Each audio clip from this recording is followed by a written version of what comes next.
after 2 days in Daytona with the rain causing problems, we finally had a winner. And it was a first-time winner in the NASCAR Sprint Cup Series. And a familiar number had finally reached victory lane since 1999. Now, I will talk about the winner in a second, but my reaction on the race, which was the Coke Zero 400 at Daytona. Now, the race was supposed to be run last night, but the rain was a pest in NASCAR's side, and they decided to postpone the race, and they made it to today. So they didn't run the race until this morning around 10 a.m. and rain was a constant problem throughout the race. Not only was rain a problem, but the big wrecks were also a problem. Back in February, there wasn't as many wrecks, I would put it, many big wrecks that would take out a lot of competition. Whereas today's race, there were 2 big wrecks, one early and one late in the race. And I was quite surprised, honestly, with the first wreck, with it being really early and there was a competition caution. Why would drivers be so aggressive in trying to get positions, trying to get themselves in a bad position where they could get wrecked? To me, that didn't make much sense, knowing that there was a competition yellow coming out. And the rule in NASCAR is the race will not be official until it reaches halfway mark.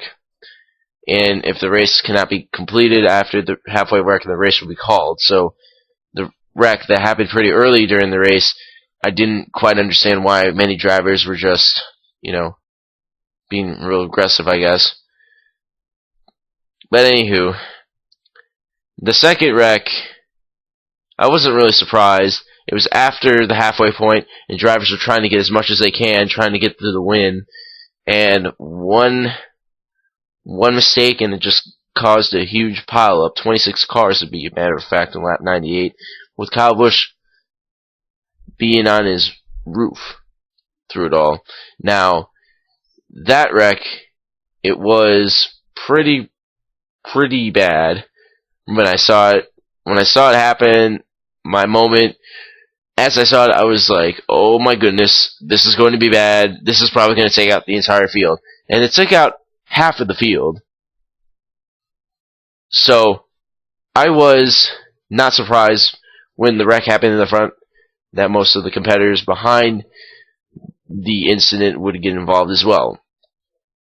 Now to say, after the wreck, there wasn't much time left because the race was red flagged for a portion of the time, and the rain was coming to the speedway. So right after that, it was really intense racing. But eventually, the rain did get rained out, and as I mentioned before, we had a first-time winner in NASCAR Sprint Cup Series, and a familiar number had finally reached victory lane. It didn't get a victory since 1999 with John Andretti.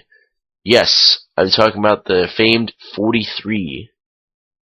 The number 43, whose most famous driver driving the number is Richard Petty, who got 200 career victories. His last win coming at Daytona, the same 4th of July weekend 30 years ago.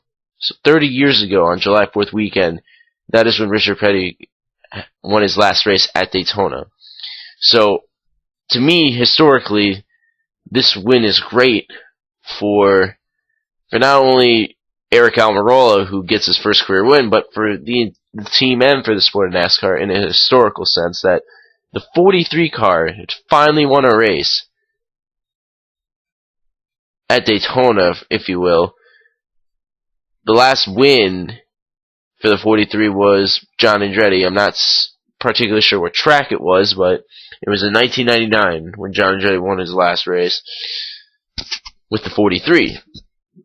And as I said before in the last video, excuse me, that it's anyone's race. Anyone can win. And I will be honest, I did not expect Eric Almirola to win the race, even though I said that anyone could win. He wasn't on the top of my picks to win the race. I was thinking of Dale Jr., Kevin Harvick, Tony Stewart, even Kurt Busch. And Kurt Busch came close to winning, but he came up short. Now, with that being said, with the restrictor plate over with, what did I think of the race? I thought the race was, me personally, I wish there was more racing. I mean, I'm a little disappointed with the race with being rained out, because as a fan, you don't want to see the race to be called short of its distance. You want to see the competitors do all the scheduled laps in perfect conditions. But today and yesterday, the weather in Daytona was not perfect whatsoever, and it forced the drivers to take more of an aggressive style approach, where you had to race as hard as you can and try to get up to the front, but in the process, if you make one mistake, you're going to take others out. And it sucks for the people that didn't cause the wreck, but they were a part of it because they couldn't do anything. It's like at Daytona, Talladega. Most of the majority of the wrecks that you're involved in are not of your own doing. Those are factors you cannot control, or variables you cannot control. But with that being said, there is one more restricted plate, and that's Talladega, but that doesn't come into the chase.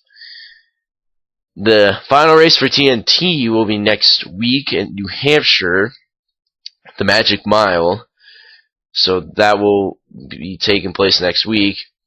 My prediction to win that race, I'm going to predict that it's a flat track, so I'm going to predict that either Kurt Busch or Denny Hamlin will win the race. They have a notorious track record for flat tracks, and I've seen them both run well in years past, so I believe one of those two drivers will win the race next week.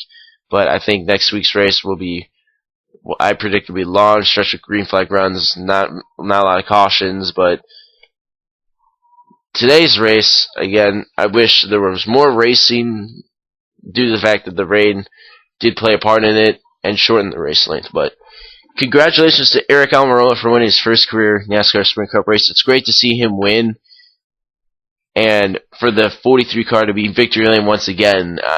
It's, for me as a fan, it's cool to see the 43 car in victory lane after so long, after so many years of coming close, not being in victory lane, but he finally gets in victory lane.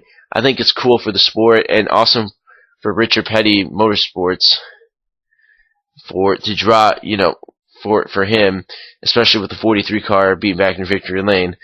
Well, that does it for NASCAR Fan 2's review on the Coke Zero 400 at Daytona. If you're not a subscriber, click the subscribe button, and I will post my review on next week's race at New Hampshire, the Magic Mile. This is NASCAR Fan 2 signing off.